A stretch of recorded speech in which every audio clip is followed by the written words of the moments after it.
할렐루야. 네, 우리 하나님 말씀은 다니엘서 말씀 나누겠습니다. 다니엘서 12장 1절에서 4절 말씀입니다.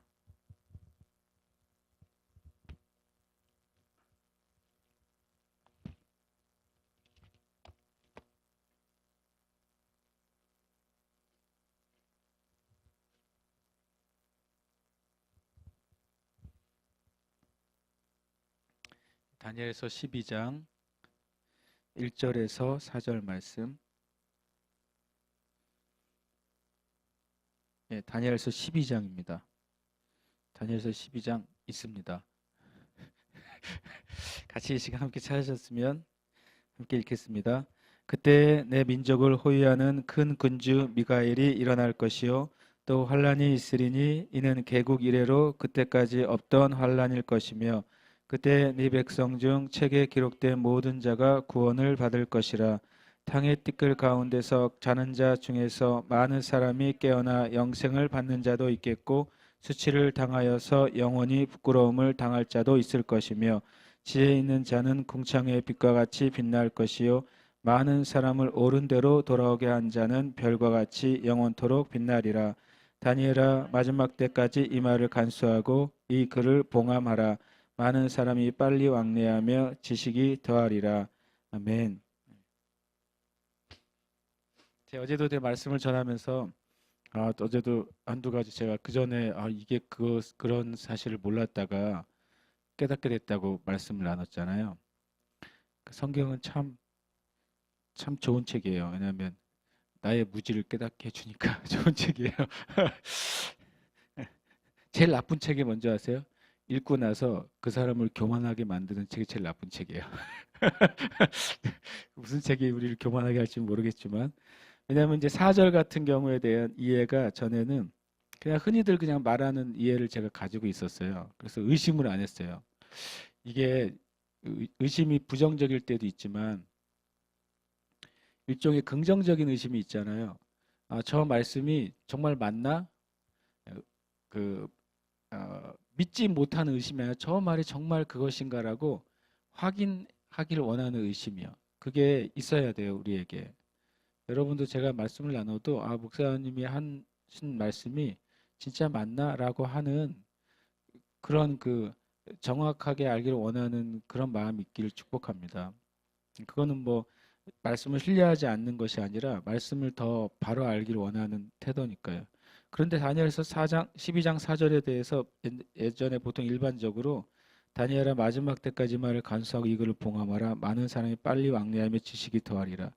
이것을 많은 메신저들이 뭐라고 해석하냐면 마지막 때가 되면 교통의 속도가 빨라질 것이다. 많은 사람이 뭐라고요? 빨리 왕래하니까 말이 되거든요. 옛날에 여기서 미국 가려면 2달 걸렸는데 지금은 하루면 가잖아요. 그러니까 엄청 빨라진 거죠, 속도가. 오늘 또 박원순 씨가 뭐 이제 통일이 되면 서울에서 모스크바까지 기차 타고 갈 수 있다 이렇게 했더니 사람들이 왜 하필이면 모스크바예요? 파리를 가면 안 돼요? 이렇게 누가 적어놨더라고요. 생각하는 게 모스크바밖에 없으신가요? 이렇게 적어놓은 사람도 있고 왜 하필이면 모스크바냐고. 더 좋은 데가 많이 있는데 방향이 글로 가나 봐요. 그러면서 또 한 사람이 아니, 누가 귀찮게 지금 기차 타고 모스크바를 가요? 저기 비행기 타면 하루 만에 가는데 그걸 왜 하고 있어요? 누가 또 써놨어요. 그래서 내가 보면서 야, 사람의 생각은 다양하구나. 그렇게 말한 분도 다양하고 그 말에 이렇게 반응하는 사람도 다양하고 그렇게 생각했는데 어쨌든 이 말이요. 사람이 마지막 때 많은 사람이 빨리 왕래한다는 말을 대부분의 뭐 계시록이나 다니엘서나 스가랴를 푸는 분들이 그냥 스쩍 지나가는 말로 때로는 뭐 공식적으로 이거는 마지막 때 어떤 교통이나 사람의 왕래가 굉장히 발달되는 걸 의미한다라고 많이 해석합니다. 그리고 지식이 더하리라 이런 것도 이제 인터넷이나 이런 것들을 말미암아 지식이 무한정으로 공급되고 하는 것을 얘기해요. 그래서 제가 속았다니까요. 그 뜻이 아니에요. 그것과 전혀 관계가 없어요. 오늘 내가 알았다니까요. 이게 하나님 말씀은요. 누가 들은 대로 그래. 그러니까 그 들은 것을 내가 분별하지 않으면 그 들은 것이 성경의 근거에서 한 말씀이 아닌데 그럴싸한 내용이 들리면 우리가 그거를 확 그냥 취해버려요. 저도 그냥 이 다니엘서 12장 4절을 그냥 그렇게 이해했어요. 그렇구나. 그치. 마지막 때는 엄청나게 속도가 빨라지고 또 지식이 더해지는구나. 그랬더니 말이야. 그게 아니에요. 그래서 그래서 그 4절 이제 1, 3절 나누고 4절 얘기할 거니까 그때 잘 들으시고 12, 10, 다니엘서 12장은 참 다니엘서를 제가 금요 영광 예배 때마다 다니엘서를 계속 하다가 아십니까? 7장에서 멈춘 걸 아직 다니엘서 어, 7장을 설교를 못 하고 있어요, 제가. 1, 2, 3, 4, 5, 6장까지는 아주 잘 나갔어요. 그래서 7장을 지금 안 한 지 2달이 지났어요. 하기 싫어서 안 한 게 아니라 제가 이 7, 8, 9, 10, 11, 12는 정말 계시록 같은 계시거든요. 제가 좀 더 공부를 해야 되겠더라고요. 그냥 뭐 어, 한치 물에 먹듯이 후루루 말아먹을 수가 없어가지고 이게 좀 고민 중이에요. 많은 분들이 이것을 해석하고 있고 또 얘기하고 있고 기존에 많은 해석이 있기 때문에 그래서 제가 잘 공부하고 그리고 어떤 것이 성경적으로 할 수 있는 영역인지를 제가 보고 있어요. 근데 일단 12장은 조금 오늘 나눌 필요가 있는 것 같아요. 마지막 때 일어날 일에 대해서 굉장히 짧지만 큰 틀에서 말씀하고 있기 때문에 제가 나누고 싶어요. 어제는 부흥이 어떻게 오는지를 말씀을 드렸어요. 부흥이 어떻게 오는가? 우리 안에 회복돼야 될 게 있어요. 분명히 개인적으로나 교회적으로 회복이 돼야 돼요. 그 에베소 1장에 그 부르심이 회복되는 게 얼마나 중요한지 요즘 더 많이 느끼고 있어요. 세대 간의 부르심, 또 나라들마다 주신 부르심, 그리고 그 땅을 향한 부르심이 너무 중요하고 하나님이 세상을 창조하실 때 주신 그 언약이 회복되는 게 얼마나 중요한지 다시 깨닫게 돼요. 그거에 더해서 마지막 때 일어날 일에 대해서 1절과 3절까지가 굉장히 큰 계시예요. 왜냐하면 큰 덩어리로 말씀하셨어요. 첫 번째, 그때 너의 민족을 호위하는 큰 군주 미가엘이 일어날 것이요. 또 환란이 있으리니 이렇게 이 두 가지가 동시에 일어나요. 첫 번째, 마지막 때. 뭐냐면 내 민족을 호위하는 큰 군주 미가엘이 일어나는 것과 함께 뭐가 일어나요? 환란이 동시에 일어나요. 이는 개국 이래로 그때까지 없던 환란이다. 이렇게 말했어요. 그때 내 백성 중 책에 기록된 모든 자가 구원을 받을 것이라. 이것에 대한 첫 번째 집중해야 될 단어는 너의 백성이에요. 그러니까 1절은 마지막 때 어디를 향한 예언이에요? 이스라엘이요. 이건 이스라엘 향한 예언입니다. 그죠? 그때 너의 민족, 이거는 다니엘의 민족을 말해요. 그죠? 다니엘이 지금 민족이 사라졌잖아요. 이 계시를 받을 때. 이 계시를 받을 때 다니엘의 민족인 이스라엘 유대인들은 전 세계 다 흩어졌고 다니엘 자신도 잡혀온 처지의 사람이고 평생을 이스라엘이 아니라 다른 나라에서 살았어요. 바벨론에서 메데와 파사 바벨론에서 살아왔던 사람이에요. 평생을 다른 나라에 일을 하면서 공직에 있으면서 살아왔던 사람이고 인생의 말년에 하나님께서 마지막 때에 대한 비전을 보여주신 내용이잖아요. 그러니까 실은 다니엘로서는 자신의 민족에 대한 미래가 엄청 궁금하고 또 하나님이 어떻게 이 멸망당한 유대인들을 주님이 에레미야나 이사야나 에스겔의 예언을 알고 있잖아요. 다니엘이. 어떻게 주님 회복하실까에 대해서 실은 늘 기도하고 매일 하루 3번 멸망한 예루살렘과 성전을 향해 기도하는 다니엘 아니에요. 제 일의 궁금증이고 제 일의 주님을 향한 당연한 기도고 중보였겠죠. 주님이 마지막 때 그걸 풀어주세요. 첫 번째, 너의 민족을 호위하는 큰 군주 미가엘이 일어날 것이요. 여러분 아세요? 성경을 열심히 안 보면 어떤 일이 발생하냐면 여호와의 증인들은 예수님이 미가엘이라고 그래요. 여호와의 증인들. 근데 일반 여호와의 증인들은 그 사실도 잘 몰라요. 자신들의 교리 안에서 예수님이 구약의 미가엘 천사장이 신약의 예수님으로 나타났다는 사실을 나타났다고 여호와의 증인의 교리에서 말한다는 사실을 일반적인 여호와의 증인 신도들은 잘 몰라요. 그런데 조금 장로급이나 공부하는 사람들은 그렇게 이해하고 있어요. 왜냐하면 제가 여호와의 증인 그 장로하고 얘기를 해봤기 때문에 알아요. 그 근거 중에 하나가 이거예요. 마지막 때에 큰 군주 미가엘이 나타날 것이다. 천사의 호령과 함께 천사들의 나팔과 함께 이 땅에 임할 것이다. 재림하는 그분을 미가엘이라고 그래요. 이런 걸 이렇게 열심히 안 보면 자기 마음대로 이해를 하는 거예요.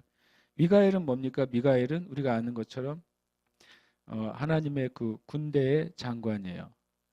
그 영어로 이제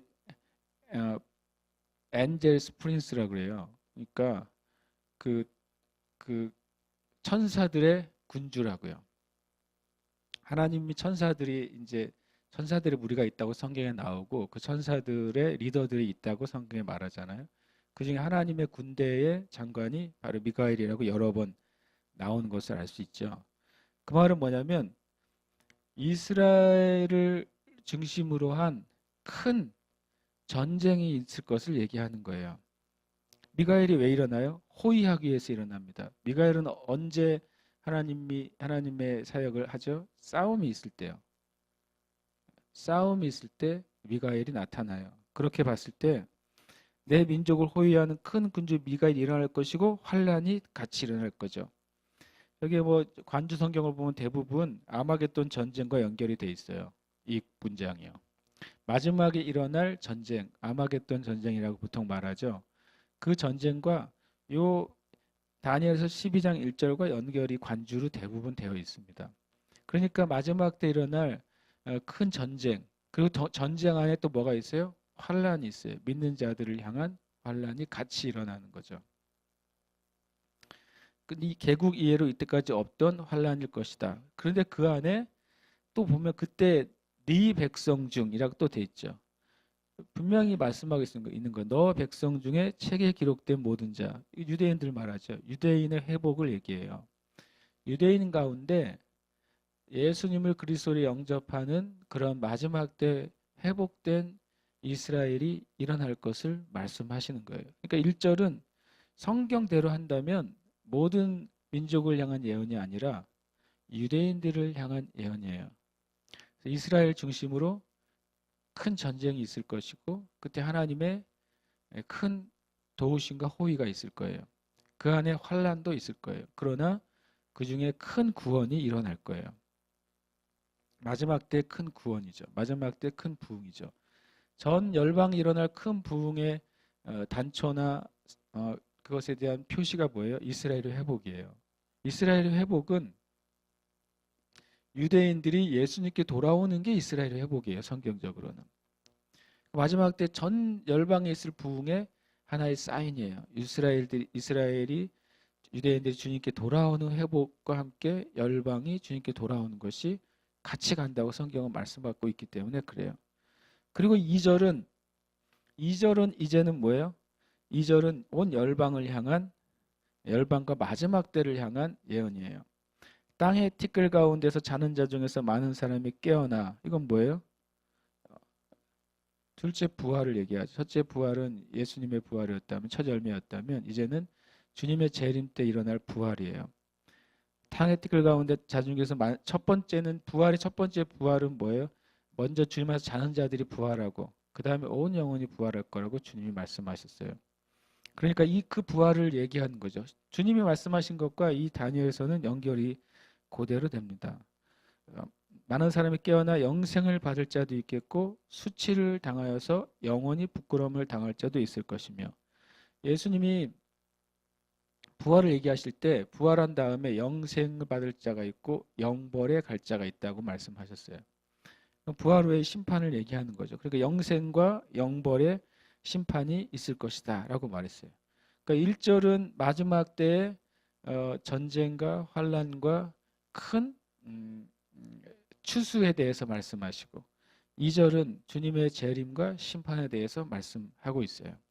그리고 3절은 심판 후에 하나님의 그 상급을 얘기하고 있는 걸 알 수 있어요. 구원받은 자들에 대한 상급이요. 어, 제가 자주 말씀드리지만 심판은 첫 번째는 천국과 지옥의 심판이 있고, 그 다음에 구원받는 자들 안에서 하나님의 뭐가 있어요? 상급이 있어요. 그의 주님을 위해 산 삶을 따라 행위에 따른 상급이 있어요. 구원은 믿음에 따라 받죠, 그죠? 그러나 나중에 상급은 행위에 따라 받습니다.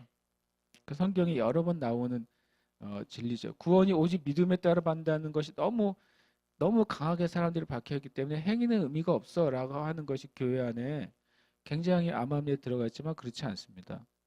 주님이 뭐라면 너의 말 한마디 한마디마다 내가 분명히 내가 체크한다고 말씀하셨고, 물론 우리가 예수님의 보혈로 우리의 죄는 거기서 제거가 돼요. 죄는 사라져요. 주님이 기억하지 않으세요. 그러나 우리가 주님을 위해 했던 복음의 전파나 주님을 위해 섬겼던 섬김이나 희생이나 헌신이나 하늘에 이 땅에 재물을 쌓지 않고 하늘에 쌓아둔 재물이나 또는 기도나 그것에서 뭐라고 주님이 반드시 그 행위를 내가 너에게 갚아주리라 그러셨어요. 그러니까 이제 3절에 보면 두 종류의 하나님의 그 상급이 있는 받는 사람들이 있어요. 첫 번째는 지혜 있는 자는 궁창의 빛과 같이 빛날 것이요. 많은 사람을 옳은 대로 돌아오게 한 자는 별과 같이 영원토록 빛나리라. 그 영생을 얻는 사람들 가운데서도 이 두 종류의 사람은 특별한 하나님의 어떤 값을 받는 것으로 묘사가 되어 있어요. 두 종류의 사람, 첫 번째는 지혜 있는 자는 특별한 값을 받아요. 그죠? 두 번째는 뭐예요? 많은 사람을 옳은 대로 돌아오게 한 자. 이 두 종류 사람이죠. 두 번째 사람은 되게 길어요. 많은 사람을 옳은 대로 돌아오게 한 자. 옳은 데는 쉽게 말하면 의예요, 의. 우리가 예수 믿어서 어떻게 되죠? 의롭게 되죠. 그 말은 뭐냐? 많은 사람을 구원시킨 자죠. 많은 사람을 영생 얻도록 하는 사람, 많은 사람을 전도한 사람, 그런 사람을 말하는 거죠. 두 종류의 사람이 하나님 앞에 하늘에서 굉장히 영광을 받을 거라는 거예요. 빛난다고 한 표현, 첫 번째도 지혜 있는 자도 빛난다고 표현했고, 또 많은 사람을 옳은 데 돌아가게 한다 별과 같이 영원토록 빛난다고 말했어요. 빛나는 것은 고린도전서 15장에 보면 그것이 영광이라고 말했어요. 해와 달의 영광이 다르고 별과 별의 영광이 다르다. 그건 빛을 얘기하는 거예요. 하나님께서 이렇게 마지막 심판 이후에 이렇게 주님이 특별한 이 사람들에 대해서 좀 영광을 주실 거예요. 그러면 지혜 있는 자는 뭘까요? 지혜 있는 자는 뭐예요? 지혜가 뭐예요?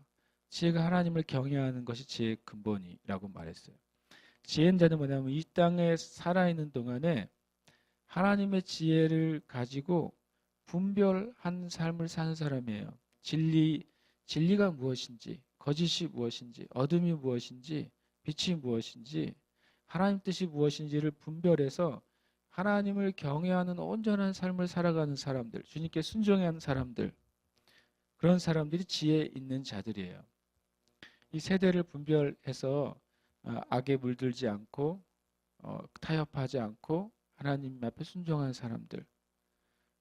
이것은 사역의 개념이 아니죠. 근데 여기 사역도 포함돼요. 어떤 사역을 하느냐가 아니라 하나님 보기에 이 사람이 그 자기의 위치에서 충성하였느냐, 그 자기 하나님이 주신 그 부르심에 주님의 뜻에 순종하였느냐, 하나님의 뜻을 알고 행했느냐, 그거예요. 예수님이 이런 말씀 하셨잖아요. 내 말을 듣고 행하는 자, 이게 지혜예요. 미련한 사람은 듣지 않고 행하는 게 미련한 거죠. 지혜롭게 자기 자신의 그 믿음의 삶을 말씀을 듣고 행하는 사람들은 지혜롭게 행하는 사람들이에요. 그런 사람들에게 주님이 영광을 주실 거라 그래요. 두 번째로는 많은 사람을 옳은 대로 돌아오게 한 자. 이것도 어떤 사역을 지칭하는 게 아니에요. 그 삶을 통해서 다른 사람들에게 진리의 빛을 비추고 소금이 되고 빛이 돼서 그들을 주님께로 돌아오게 하는 사람들, 영혼들을 주님께로 돌아오게 하는 사람들에 대해서는 주님이 별과 같은 영광 주시겠다고 말씀하셨어요. 세 차원이죠. 첫 번째는 마지막 때에 일어날 어, 마지막 때 전쟁과 환란과 대부흥, 이것이 1절이고, 2절은 주님의 재림과 부활과 영원한 심판에 대해서 2절이 말씀하셨어요. 3절은 하나님의 상급이 있을 것에 대해서 말씀하셨어요. 그럼 우리가 어떤 삶을 살라고 하는 건, 넌 지혜 있는 삶을 살라고 하는 거예요. 무엇이 옳은지 그른지 판단해서 진리에 맞게 너의 삶에 대해서 온전히 순종하라고 말씀하시는 거예요. 이 세대가 무엇을 향해 가든지 너는 하나님의 지혜를 붙잡고 살라고 말씀하시는 거예요. 그리고 또 하나는 사람들을 옳은 대로 돌아오게 하는 삶을 살라는 거예요. 너의 직업이나 부르심이나 직임이나 직분이나 사역이 무엇이든지 너의 삶을 통해 사람들이 예수님을 알고 구원받고 믿음의 의로 오게 만들라는 거예요. 그런 삶을 살면 하나님 앞에 영광이 될 것이다 라고 말씀하세요. 그런데 4절이 이제 재미있는 표현, 이것을 말씀하셨어요. 마지막 때 일어날 큰 틀에서의 계시를 말씀하셨어요. 그러면서 다니엘아, 마지막 때까지 이 말을 간수해라 이렇게 말했어요. 그리고 이 글을 봉함하라. 요 사이에 이 한국말에 늘 요 뭐가 제가 하나씩 빠질 때가 있다고 말했어요. 해석은 굳이 안 해도 되는데 이제 왜냐하면 이란 말이 들어가면 이제 이해가 되는 거예요. 다니엘아, 마지막 때까지 이 말을 간수하고 이 글을 봉함하라. 왜냐하면 마지막 때에는 많은 사람이 빨리 왕래하며 지식이 더할 것이기 때문이다, 이런 뜻이에요. 왜냐하면 이런 단어가 영어엔 자주 나오는데 한글 성경에 제일 많이 안 나와요. 제가 영어를 뭐 그리 잘하는 건 아니지만 비교해서 성경에 있는데 제일 아쉬운 단어 중에 하나가 왜냐하면이에요. 왜냐하면을 넣으면 괜히 문장이 좀 매끄럽진 않거든요. 그런데 영어에는 이제 for나 because라는 단어가 들어가는데 우리 한글 성경 그걸 번역할 때 그걸 특별히 하지 않았어요. 왜냐하면 우리 말 안에 그런 의미가 많이 포함되어 있기 때문에 그런 것 같아요. 왜 다니엘 보고 이것이 봉함돼야 되느냐? 왜냐하면 그 전까지는, 첫 번째로는 그 전까지는 굳이 이것이 그때가 되기 전까지는 이 지식이 필요가 없죠. 네. 만약에 이것이 굳이 뭐하면 2019년에 시작되는 일이라면 1000년대에 사는 사람들이 2019년에 일어날 지식에 대해서 알 필요가 없죠. 1000년대에 일어날 일을 알아서 뭐 하겠어요? 그렇죠? 그때 해당되는 사람들에게 지식이 열려야 돼요. 그래서 성경의 진리가 왜 어느 시기마다 자꾸 열려야 되느냐 하는 건 뭐냐면 1000년대에 일어날 일을 내가 안다고 해서 내가 뭐 할 게 없어요. 근데 만약에 10년대에 일어날 일을 안다면 내가 할 게 있겠죠. 내 세대 가운데 일어날 일이 열린다면 내가 할 게 있겠죠. 그래서 마지막 때 이 1, 2, 3절에 해당되는 때에 해당되는 그 세대가 오기 전까지는 이 지혜는 봉함이 되는 거예요. 근데 언제 그것이 이제 열리기 시작하냐면 뒤에가 그거예요. 많은 사람이 빨리 왕래하며 지식이 더할 때, 그때 이 마지막 때에 대한 계시가 사람들에게 열리기 시작할 거라는 거예요. 그럼 그게 무슨 뜻이냐는 거죠. 많은 사람이 빨리 왕래하며 지식이 더하리라. 빨리 왕래한다고 하는 것이 단순히 교통수단의 발달을 말씀하시는 게 절대 아닙니다. 이건 오늘 여러분의 마음에 교정을 하셨으면 좋겠어요. 교통수단의 발달을 의미하는 것이 아니다. 오히려 뭐에 관계되어 있냐면요. 하박국 2장 14절에 관계가 되어 있어요. 오늘 이 들으시는 분들은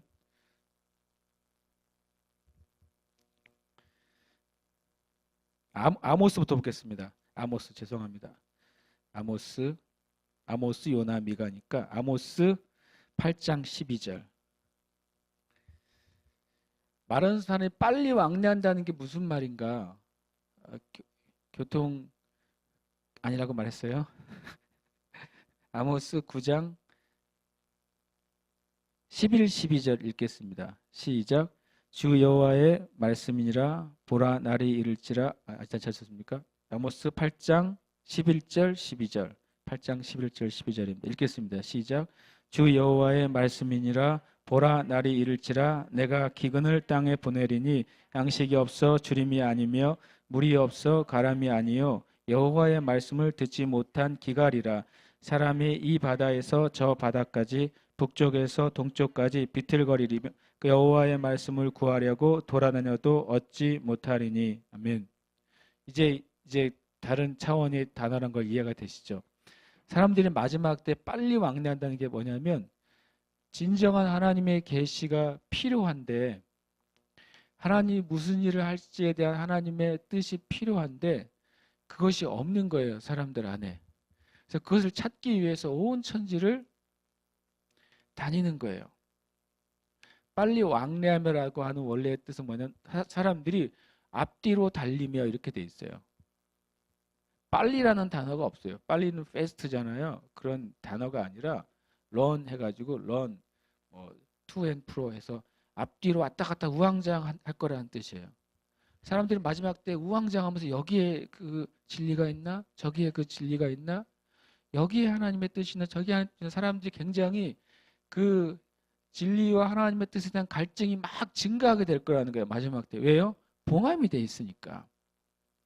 그때가 되지 않으면 열릴 수 없는 하나님의 말씀과 계시들이 그 때를 기다리기 위해서 봉함이 되어 있기 때문에 사람들이 영적인 필요를 느끼는데 아직 진리는 열리지 않는 거예요. 그래서 어떤 진리가 열릴 때마다 사람들이 그것을 아주 갈급하게 딱 붙잡게 돼요. 왜 그렇잖아요. 언제 음식이 제일 맛없는 줄 아세요?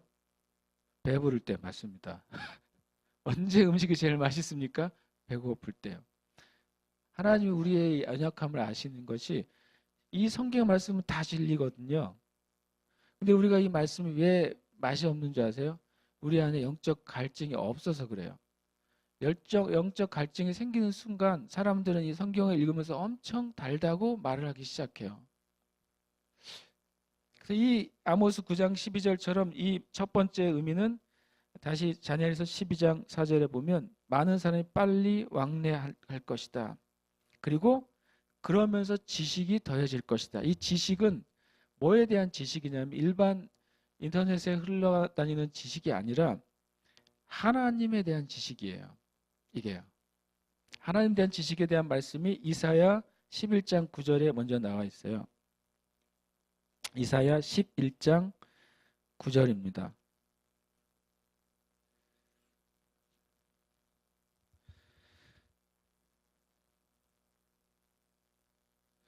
이사야 11장 9절 말씀 같이 한번 함께 읽겠습니다. 시작. 내 거룩한 산 모든 곳에서 해됨도 없고 상함도 없을 것이니 이는 물이 바다를 덮음같이 여호와를 아는 지식이 세상에 충만할 것임이니라. 아멘. 아멘. 이것은 이 하박국 11장 9절 말씀은 언제에 대한 이야기예요? 마지막 때에 대한 이야기예요. 그죠? 마지막 때에 대한 예언입니다. 마지막 때 이렇게 여호와를 아는 지식이 온 땅에 가득하게 될 것이다. 그 전제는 뭐냐면 사람들이 진짜로 진리와 지식을 알길 원하는 갈망이 가득하게 될 거예요. 그때 하나님의 참 진리와 계시가 그때를 향한 메시지가 풀어질 거예요.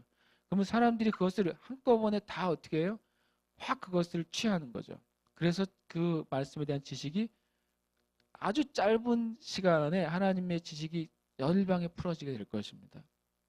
그것이 하나님 마지막 때 추수를 이루시는 방법 중에 하나예요. 점차적인 것이 아니라 어떻게 빠른 시간 안에, 짧은 시간 안에 많은 사람들이 구원받을까요? 그것은 하나님의 지식이 이렇게 급속도로 풀어지기 때문에 그래요. 두 번째 말씀은 아까 처음에 읽으려고 했던 하박국 2장 14절입니다.